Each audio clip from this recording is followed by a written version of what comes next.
Well, it's a relatively new trend going around social media, particularly among young girls, promoting the use of anti-aging skincare. And some dermatologists say the harm is more than skin deep. Joining us now to talk about this is Dr. Richard Chaffoux from La Jolla Plastic Surgery and Dermatology. Dr. Chaffoux, as always, appreciate you coming in to talk about things like this. Let's talk about this trend. What are you seeing? What's going on? So, Andrew, unfortunately, what we're seeing, my wife, Dr. Susan Stewart, who's the dermatologist in practice, is seeing this a fair amount in her practice, Andrew, where, younger girls, and these are tweens or girls that are 10, 11, 12-year-olds, are coming in. They're already using various skincare products, and they're having significant issues with their skin. And so their moms will oftentimes bring them in thinking, well, they have an underlying dermatology problem. Yeah. But when you go back to actually taking the history, which is one thing that we do as doctors, first thing we actually talk to patients and get the history, we can see that they're using products that are really not meant for this age group. So who is it meant for?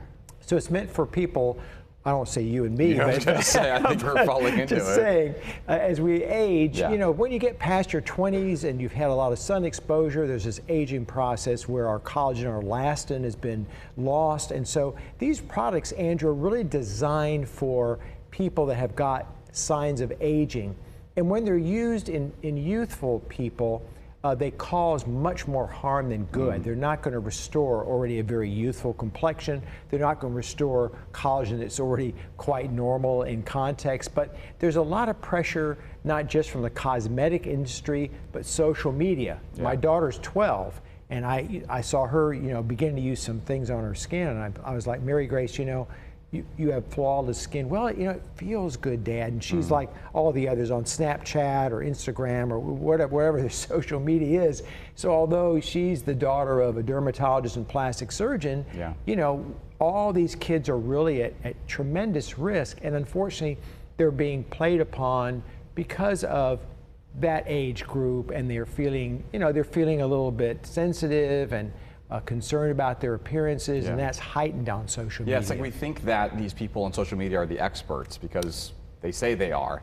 She literally lives. They're social media influencers. Right. And so they're being promoted. You literally are the expert. Right. Right. Who went to medical school for this kind of thing. But I'm her dad. She doesn't see me as But it's interesting how expert. kids are easily influenced by So these easily influenced people. because they're spending time and they're connected with their own peer group, and then a social media influencer who has maybe 1 million+ followers has more credibility than their mom, who's a dermatologist, or her dad, who's a plastic surgeon. That's the reality. So it was a real eye-opener for me, and so I thought, doing this segment, bringing it on a personal level and saying, I don't want parents to feel like, oh, we're not really being good parents. We're not, it's hard to control that, but it's a very common problem, much more common than we may think. And so this is really the tip of the iceberg. Yeah, guess what? It happens with news too, right? Sure. My kids are like, is this true? I read this on, I saw this on TikTok, I read this on Snapchat, wherever the case may be. I'm like, you live with a news person, thank you for asking. But dig deeper and look at credibility. Exactly. What are the ingredients that are in this anti-aging so the big stuff? things, Andrew, are things like the retinol products. Retin-A, the retinol products,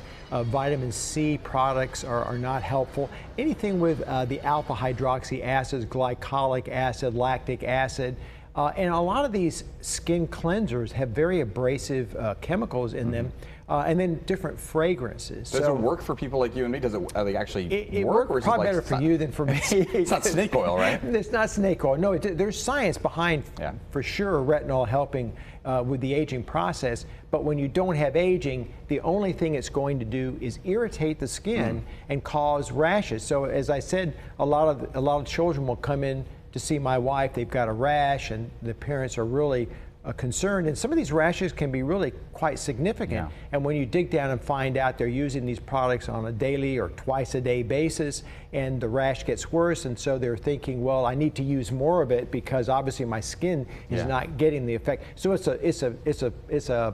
becomes a vicious cycle. Yeah, and I have a 10-year-old daughter as well. It is concerning to even think that they would be worried enough to have to, be concerned that this is something they need to do. But I did want to interject something, and that is that some of these products are quite useful when someone has a skin condition. Like if you have acne, there's some other skin condition, your dermatologist certainly might recommend a retinol product or some other treatment. But again, that needs to be under the direction of a board-certified dermatologist. Right, when it comes to any sort of medicine, right? Talk to the doctor who actually has the credibility that they deserve.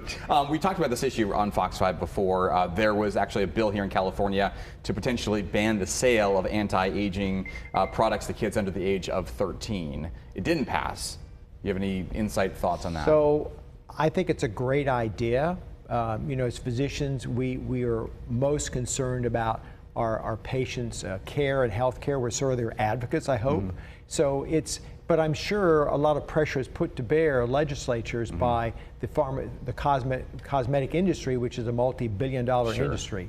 Let's talk about, before we let you go, the experts in the house, that is mom and dad. What's your message to parents out there if any kids are even thinking about, or you find in your case that your daughter might be or son might be using any products that Sure. maybe So I think the them? thing, Andrew, is to have a conversation with them, not a threatening conversation, but a conversation trying to get information. Why are you using these products? What are the problems that you have?